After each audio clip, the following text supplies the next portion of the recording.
الرحمن الرحیم۔ ایک صاحب نے پوچھا ہے کہ اگر کسی بچے کا نام پیدائش سے پہلے محمد نام رکھ دیا جائے تو لڑکا پیدا ہوگا، تو یہ بات لوگوں میں مشہور ہے، تجربہ ہے بعض اکابر کا، بڑوں کا، لیکن یہ قرآن مجید یا احادیث سے ثابت نہیں ہے۔ قرآن مجید یا احادیث سے ثابت نہیں ہے، لوگوں کا ایک تجربہ ہے، بس اس کو دین نہیں سمجھنا چاہیے، اس کو کوئی سنت نہیں سمجھنا چاہیے۔ اور یہ کہ جس گھر میں محمد نام کا بچہ ہو تو اس گھر کے فرشتے زیارت کرتے ہیں، یہ بھی حدیث میں نہیں ہے، لیکن آپ اپنے بچے کا کوئی بھی نام رکھیں، اس کے شروع میں محمد لگا دیں، محمد یوسف، محمد یونس، محمد طلحہ، تو آپ لفظ محمد لگا دیں تو انشاءاللہ ضرور اس کی برکتیں ہوں گی انشاءاللہ۔ ایک صاحب نے کہا میں فارماسوٹیکل کمپنی میں، دوائیوں کے کمپنی میں مینیجر کے طور پر کام کرتا ہوں۔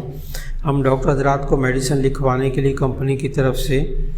اور کیش کی صورت میں اماؤنٹ دیتے ہیں، ہم ڈاکٹرز کو کھانے پر بلاتے ہیں، فیملی کے ساتھ گفٹ دیتے ہیں، کیا یہ سب بطور ملازم کمپنی میں ہمارے لیے جائز ہے یا نہیں؟ تو اس کا جواب یہ ہے کہ اصل میں یہ ایک بہت بڑا اہم ترین اور پیچیدہ مسئلہ ہے۔ ایک طرف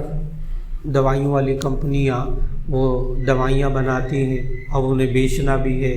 ان کے گاہک بھی بنانا ہے، اس کے لیے پھر وہ ڈاکٹر حضرات کو بس اوقات نقد رقم دیتے ہیں جو کہ جائز نہیں ہے۔ نقد رقم دینا اس کام کے لیے جائز نہیں ہے، کیونکہ یہ رشوت کے زمرے میں بھی آ جائے گا کہ ہم آپ کو پیسے دے رہے ہیں، اب آپ نے ہماری کمپنی کی دوا لکھنی ہوگی مریضوں کے لیے، تو یہ رشوت بھی ہوگی۔ اور پھر یہ دیکھنا ہوگا کیا وہ دوا جو ہے وہ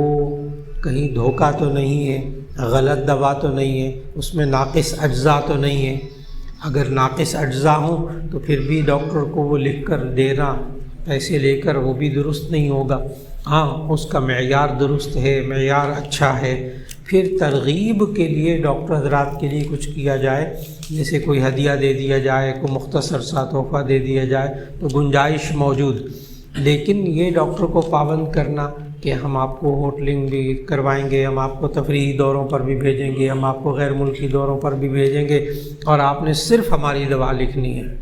تو ایسی صورت میں یہ سب چیزیں رشوت کے ضمن میں آ جاتی ہیں، رشوت کے ضمن میں آ جاتی ہیں۔ ہاں البتہ ترغیبی طور پر کوئی چھوٹی موٹے تحفہ ہو، ہدیہ ہو، گفٹ ہو، وہ دے دیا جائے، اس کی گنجائش موجود، اور اس ڈاکٹر کو یہ پابند کرنا کہ آپ ہماری ہی دوا لکھیں گے، کوئی اور نہیں لکھیں گے، چاہے سستی دوا ملتی ہو۔ سب سے اہم پیچیدہ مسئلہ یہ والا ہے جو میں ذکر کرنے لگا ہوں۔ اگر ڈاکٹر کو پتہ ہو کہ یہ دوا سستی فلاں کمپنی کی مل جاتی ہے اور اس کا معیار بھی اچھا ہے، تو ایسی صورت میں ڈاکٹر کو دیانتداری سے وہی دوا لکھ کر دینی چاہیے۔ اور اگر کوئی مریض کہے نہیں جی مجھے سستی دوا نہیں چاہیے، کہ ڈاکٹر صاحب ادھر ادھر کی کمپنی کا نہ لکھو، کہ اچھی سی کمپنی کی دوا لکھ کر دیں، پھر ڈاکٹر ٹھیک ہے لکھ دے اس مریض کی خواہش کے مطابق۔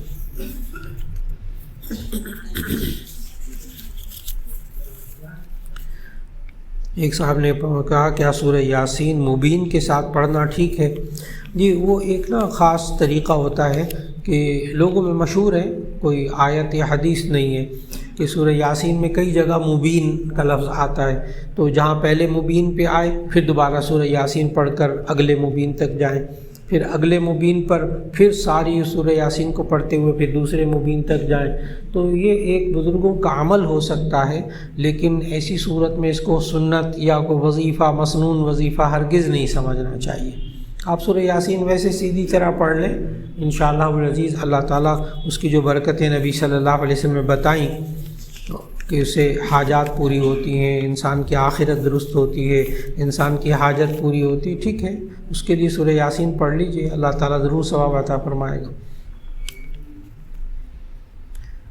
ایک صاحب کہتے ہیں کہ ڈاکٹر حضرات جو ہے نا مریض کو جسمانی درد کی شدت کی وجہ سے مریضوں کو درد ختم کرنے کی دوا دیتے ہیں، اور بعض مریضوں میں درد شدید ہوتا ہے تو ڈاکٹر جو ہے اس کو پیتھیڈین وغیرہ نیند کے نشہ ٹیکے لگاتے ہیں جو کہ افیون سے تیار ہوتا ہے، تو کیا وہ نشے کا ٹیکہ جائز ہے لگانا؟ تو اس کا جواب یہ ہے کہ قرآن مجید کی آیت نمبر سورہ بقرہ کی آیت نمبر 173 اللہ تعالیٰ نے فرمایا فَمَنِ اضْطُرَّ غَيْرَ بَاغٍ وَلَا عَادٍ فَلَا إِثْمَ عَلَيْهِ، جو شخص مجبور ہو جائے، جان کا خطرہ ہے، بیماری کے بڑھنے کا اندیشہ ہے، پھر وہ حرام چیز کو بطور دوا کے استعمال کرے تو اس کو گناہ نہیں ہوگا، وہ حلال نہیں ہو جائے گی۔ باقی رہا نشے کی چیز، تو اس کو ذہن میں رکھیے گا کہ نشے 4 تو ایسے ہیں جو بالکل حرام، کھجور کی شراب، انگور کی شراب، جو کی شراب، گندم کی شراب، یہ چند شرابیں تو بالکل ان کا ایک قطرہ بھی ناپاک ہے، لیکن وہ بھی جان بچانے کے لیے استعمال کیے جائے تو گنجائش موجود۔ لیکن اس کے علاوہ جو نشے کی چیزیں ہیں جیسے افیون وغیرہ، یہ نشے کی مقدار پر جائیں تو یہ حرام ہے، لیکن جان بچانے کے لیے اس کو استعمال کیا جائے تو اس کی گنجائش موجود۔ جیسے بہت سے لوگ ڈاکٹر ہوتے ہیں، پیتھاڈین کا انجیکشن استعمال کرتے ہیں، مریض کو بے ہوش کرنے کے لیے، سرجری کے لیے بھی استعمال کرتے ہیں، بعض دوائیوں سے الرجی ہوتی اس کے لیے بھی استعمال کرتے ہیں۔ تو پیتھاڈین کے اندر ڈاکٹر صاحب لکھ رہے ہیں یہ کہ جی یہ افیون سے نشہ آور ہے، بالکل نشہ آور ہے، اسی لیے ڈاکٹر حضرات کے مشورے کے مطابق اس کو استعمال کرنا چاہیے، اور ڈاکٹر چند دن کے علاوہ پیتھاڈین بالکل استعمال نہیں کرواتے، اس لیے کہ ورنہ پیتھاڈین کے انسان عادی ہو جاتا ہے، پھر انجیکشن لگے گا تو درد ختم ہوگا، انجیکشن لگے گا تو اس کو نیند آئے گی۔ تو ڈاکٹر حضرات کے مشورے سے اگر جان بچانے کے لیے ہو تو اس میں گناہ نہیں ہوگا۔ اسی طرح بعض دوائیاں زہریلی ہوتی ہیں، ہوتا ہی زہر ہے، ڈاکٹر بھی سمجھتے ہیں زہر ہوتا ہے، سنکھیا ہوتا ہے، اس میں زہر ہوتا ہے، لیکن وہ بس اوقات جان بچانے کے لیے استعمال کرنا پڑتا ہے۔ جیسے کسی شخص کو الرجی ہو جاتی ہے بہت شدید قسم کی، کوئی غلط چیز کھا لی، کوئی غلط دوا کھا لی، اس سے الرجی ہوگی بہت شدید، موت واقع ہو جاتی ہے الرجی کی وجہ سے بس اوقات۔ اب وہ جان بچانے کے لیے جو ہے وہ ڈاکٹر جو ہے وہ ایسے ٹیکے دیتے ہیں کہ جس میں ان کو خود پتہ ہے کہ یہ زہر ہے، اور یہ سارے ان جو سیلز ہیں ان کو ختم کرے گا، اس میں اچھے سیلز بھی ختم ہو جائیں گے، یہ بندہ بچ جائے گا، برے سیلز بھی ختم ہو جائیں گے۔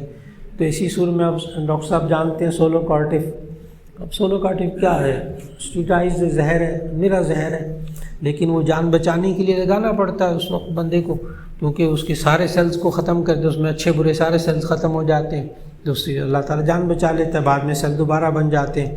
تو زہر بھی اسی طرح دوائیوں میں استعمال ہوتا ہے، لیکن وہ مستند ڈاکٹر کے استعمال ہی سے جائز ہوگا، گناہ نہیں ہوگا اس کے استعمال کرنے سے۔ اسی طرح کہتے ہیں کسی مریض کو شدید کھانسی کے اندر جو ہے سیرپ دیے جاتے ہیں، نشہ لانے والے گولیاں دی جاتی ہیں، کیا استعمال کرنا جائز ہے؟ یہ بھی وہی اسی طرح شدید کھانسی میں استھما، دمے کے اندر اسٹیرائڈ ڈاکٹر استعمال کرواتے ہیں،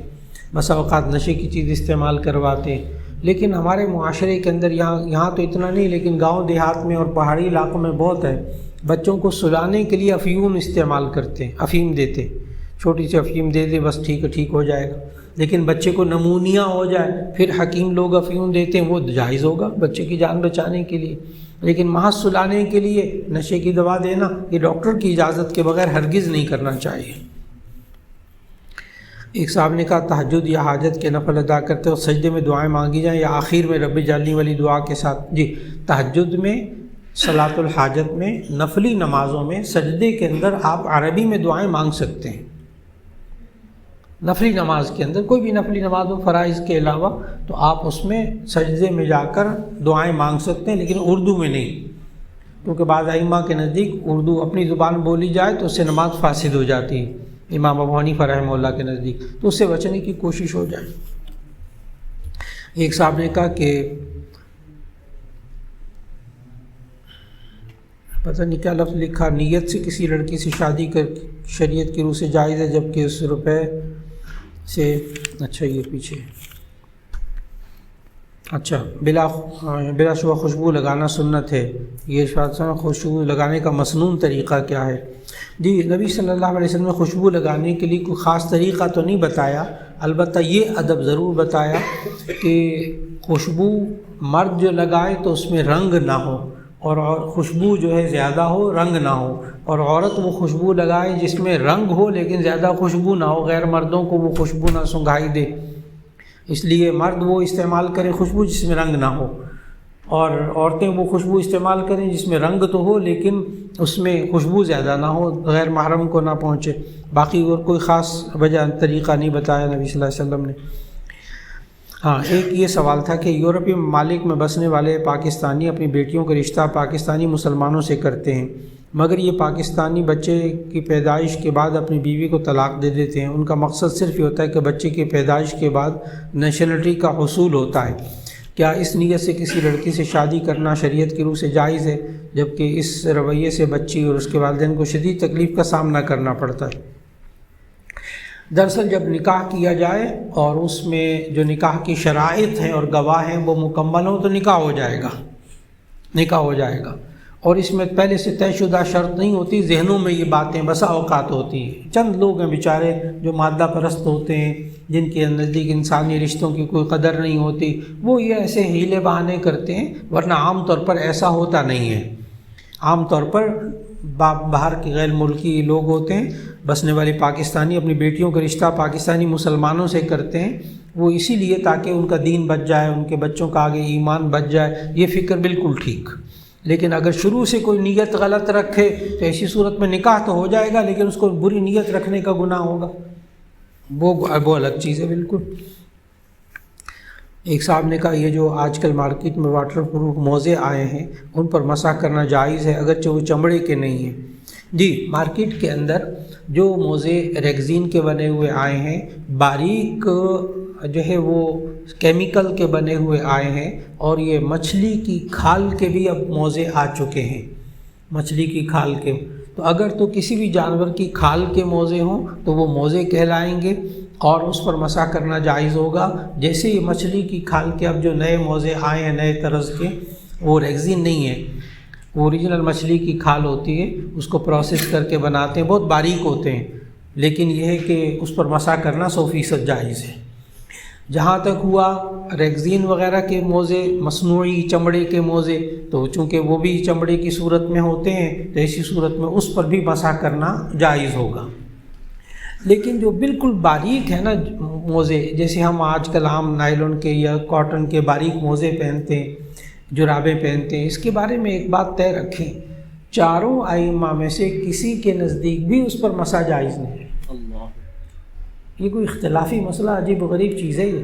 جو باریک جرابیں ہیں اس پر چاروں ائمہ سے، امام ابو حنیفہ، امام شافعی، امام مالک، امام احمد بن حنبل، کسی کے نزدیک یہ باریک جرابوں پر مسح کرنا جائز نہیں۔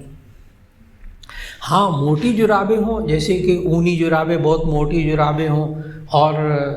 کسی اور طریقے کی موٹی جرابیں ہوں، اتنی موٹی جرابیں جس میں انسان چند میل چل سکتا ہے، اوپر پانی ڈالیں اندر پانی نہ چلا جائے، اور بغیر کسی لاسٹک وغیرہ کے، زپ وغیرہ کے وہ موزہ ٹھہر سکے، اتنا موٹا موزہ ہو تو اس پر بھی اتفاق ہے کہ اس موزوں پر بھی مسح کرنا جائز ہے۔ یہ پہاڑی علاقوں میں ایسے موزے پہنتے ہیں،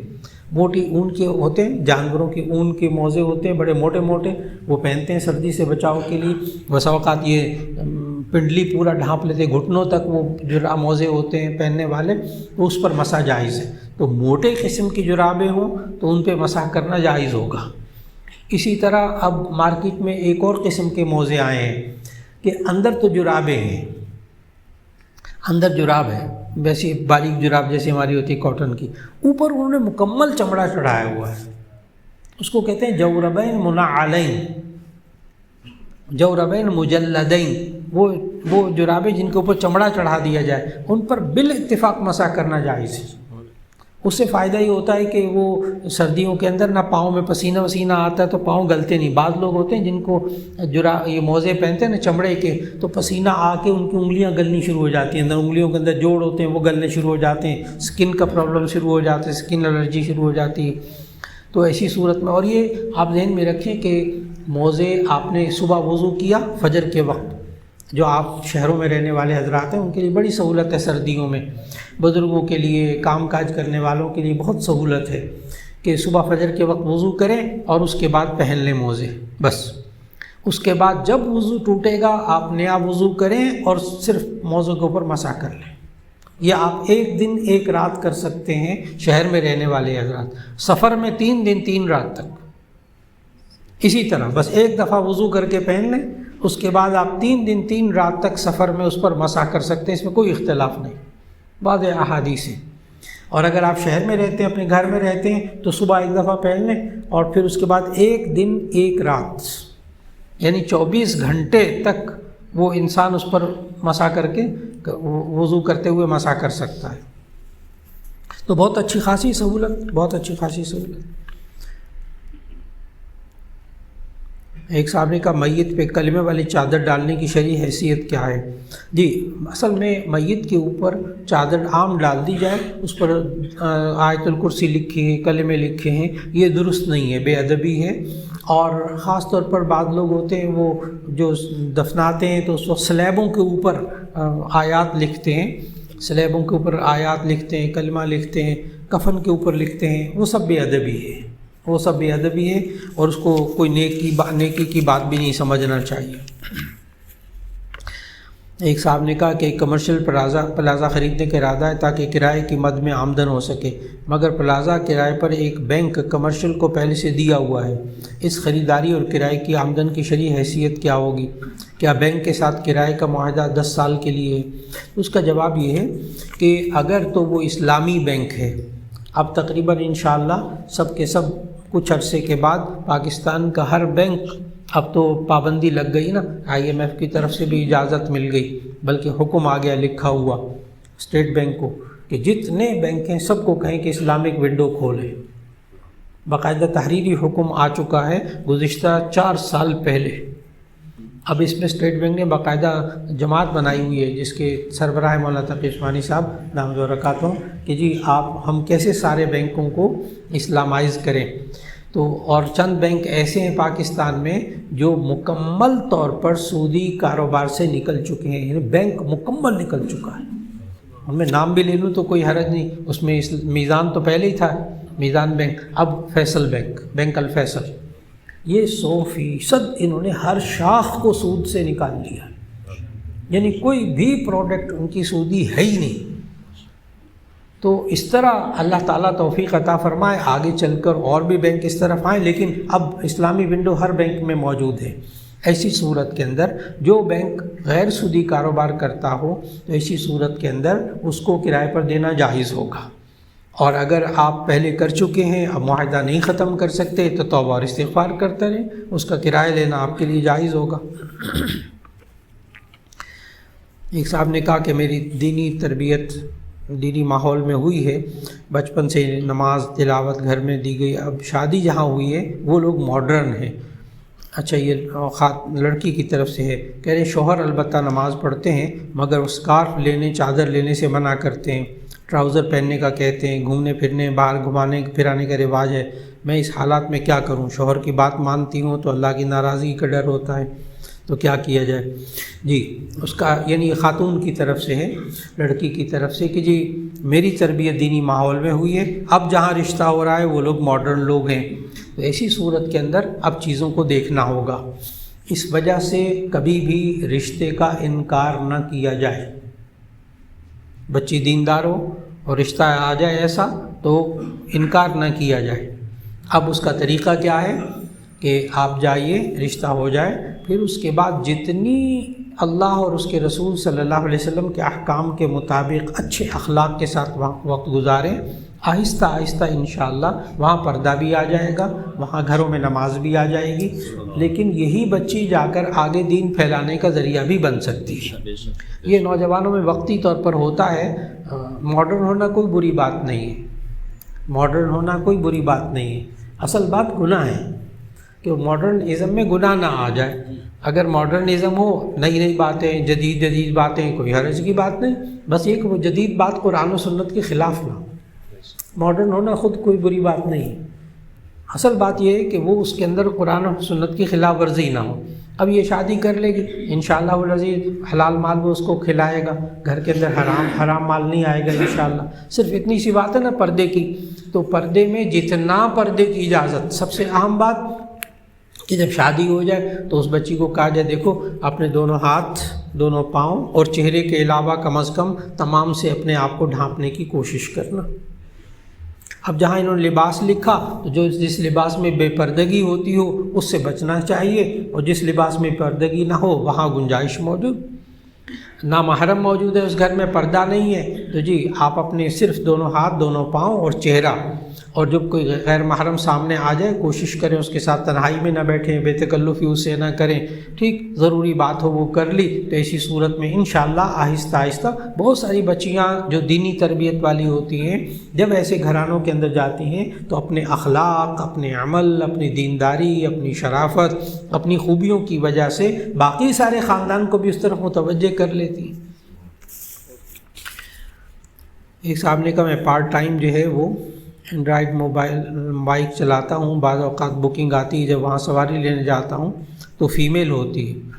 میں فیمیل کو بائک پر نہیں بٹھانا چاہتا، اگر بکنگ کینسل کرتا ہوں تو میرے اکاؤنٹ سے 2 سے 3 دن کے لیے بلاک ہو جاتا ہے، ان دونوں میں سے کوئی ڈرائیو نہیں لے سکتا، پارٹ ٹائم کے بغیر گھر چلانا بہت مشکل ہے۔ خلاصہ یہ ہے کہ آج کل جو سواریاں ہیں خاص طور پر موٹر سائیکل، اگر موٹر سائیکل پر کسی خاتون کو بٹھانا پڑے اس سے گریز کر لیا جائے، اور جب آرڈر آئے اس میں بھی آپ پوچھ سکتے ہیں، ٹھیک ہے، مرد ہے کہ خاتون ہے آپ پوچھ سکتے ہیں، اور اس وقت پھر اپنا کوئی ایسا ساتھی جو بٹھانا چاہتا ہو وہ بٹھا لے، اس کا نمبر دے دیجیے، بہت سی گنجائشیں موجود، لیکن خاتون کو بھی چاہیے کہ وہ مرد ڈرائیور کے ساتھ موٹر سائیکل پر سفر نہ کرے کم از کم۔ ہاں اگر کار ہے تو اس میں گنجائش بہت موجود ہے کہ وہ پیچھے بیٹھ جائے اور یہ آگے ڈرائیونگ کر رہا ہو تو اس میں گنجائش موجود شہر کے اندر، لیکن بائک پر بٹھانے سے بہرحال گریز کیا جائے۔ ایک صاحب نے کہا مسواک استعمال کرنے کی سنت کیا، پہلے مسواک اور پھر ہاتھ دھونے یا ہاتھ دھونے کے بعد دائیں بائیں مسواک کس طرح کرتے ہیں؟ تو اس کا جواب یہ کہ مسواک سب سے پہلے نبی صلی اللہ علیہ وسلم نے سمجھایا کہ جب انسان وضو کرنے لگے تو اپنے ہاتھ دھوئے، سب سے پہلے ہاتھ دھوئے، ہاتھ دھونے کے بعد پھر مسواک استعمال کرے،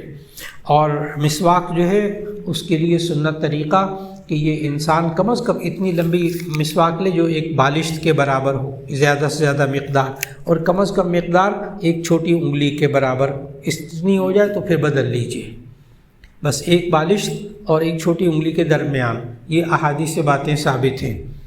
اور مسواک پکڑنا دائیں ہاتھ سے پکڑی جائے مسواک، اور اس کے مسواک پکڑنے کا بھی مسنون طریقہ، مستحب طریقہ جو آیا وہ یہ ہے کہ آپ مسواک اس طرح پکڑیے کہ آپ کے انگوٹھا اور یہ چھوٹی انگلی یہ مسواک کے نیچے رہیں اور درمیان والی 3 انگلیاں مسواک کے اوپر رہیں۔ اب یہ مسواک اس طرح پکڑ لی، اس طرح گھمانے میں آسانی ہوتی ہے، ویسے کوئی کسی طرح بھی پکڑ لے مسواک جائز۔ مسواک کو پہلے دائیں طرف، پھر بائیں طرف، پھر سامنے، مسواک کو جب بھی کریں اوپر سے نیچے کریں۔ ماشاءاللہ میرے پاس اس وقت سب دائیں بائیں بیٹھے ہوئے ہیں ڈاکٹر حضرات اتنے بڑے بڑے، اور ڈینٹل کالج کے پرنسپل ماشاءاللہ رہے ہیں، تو یہ سب حضرات جانتے ہیں، ڈاکٹر سمجھاتے بھی ہیں۔ ہم لوگ نا عام طور پر مسواک کرتے ہیں رگڑتے ہیں، ایک تو رگڑتے ہیں یوں کر کے، برش بھی کرتے ہیں تو اسی طرح کرتے ہیں، بہت غلط طریقہ، اس سے کچھ عرصے کے بعد مسوڑے دانتوں سے الگ ہو جاتے ہیں۔ مسواک کرنے کے جو طریقہ ہے اصل میں وہ یہ اوپر سے نیچے، دائیں طرف پہلے کریں، یوں کرتے ہوئے جائیے، پھر اس کے اندر بھی باہر بھی، اور یہ ڈاکٹر حضرات سمجھاتے ہیں۔ ہم لوگ اصل میں مسواک پتہ کیسے کرتے ہیں، بس یوں کیا، یہ سنت کے مطابق بھی یوں کیا والا، اور بس جیب میں رکھی یا بس مسواک ہو گئی۔ یہ ڈاکٹر حضرات دانتوں والے بتاتے ہیں کہ آپ برش بھی کریں تو اتنی دیر، کتابوں میں یہ لکھا ہے، میڈیکل کی کتابوں، BDS کی کتابوں میں لکھا ہے، دانتوں والے ڈاکٹروں کی کتابوں میں لکھا ہے کہ برش کریں تو اتنا وقت لگائیں جتنا آپ ناشتے میں وقت لگاتے ہیں، یہ الفاظ ہیں وہاں پہ، آپ برش کرتے وقت اتنا وقت لگائیں جتنا ناشتے میں لگاتے ہیں۔ دانتوں کے اوپر جمنے والے جو اجزاء ہوتے ہیں وہ مسواک سے اتنی جلدی نہیں اترتے، اگر 5 وقت مسواک کریں اس طرح، چند منٹ مسواک کر لیں، نہ لگائیں 15 منٹ، لیکن کم از کم اتنا وقت لگائیں کہ مسواک کو آرام سے، اور مسواک کے ریشے بنائیں پہلے، پیلو کی مسواک سب سے زیادہ بہتر، نبی صلی اللہ علیہ وسلم عراق، اس کو عربی میں عراق کہتے ہیں، یہ پیلو کی جو مسواک ہے، پیلی پیلی مسواک ہوتی جو ملتی ہے، اور یہ پیلو کے درخت کی جڑیں ہوتی ہیں، نبی صلی اللہ علیہ وسلم اس کا پھل لگتا تھا گول گول،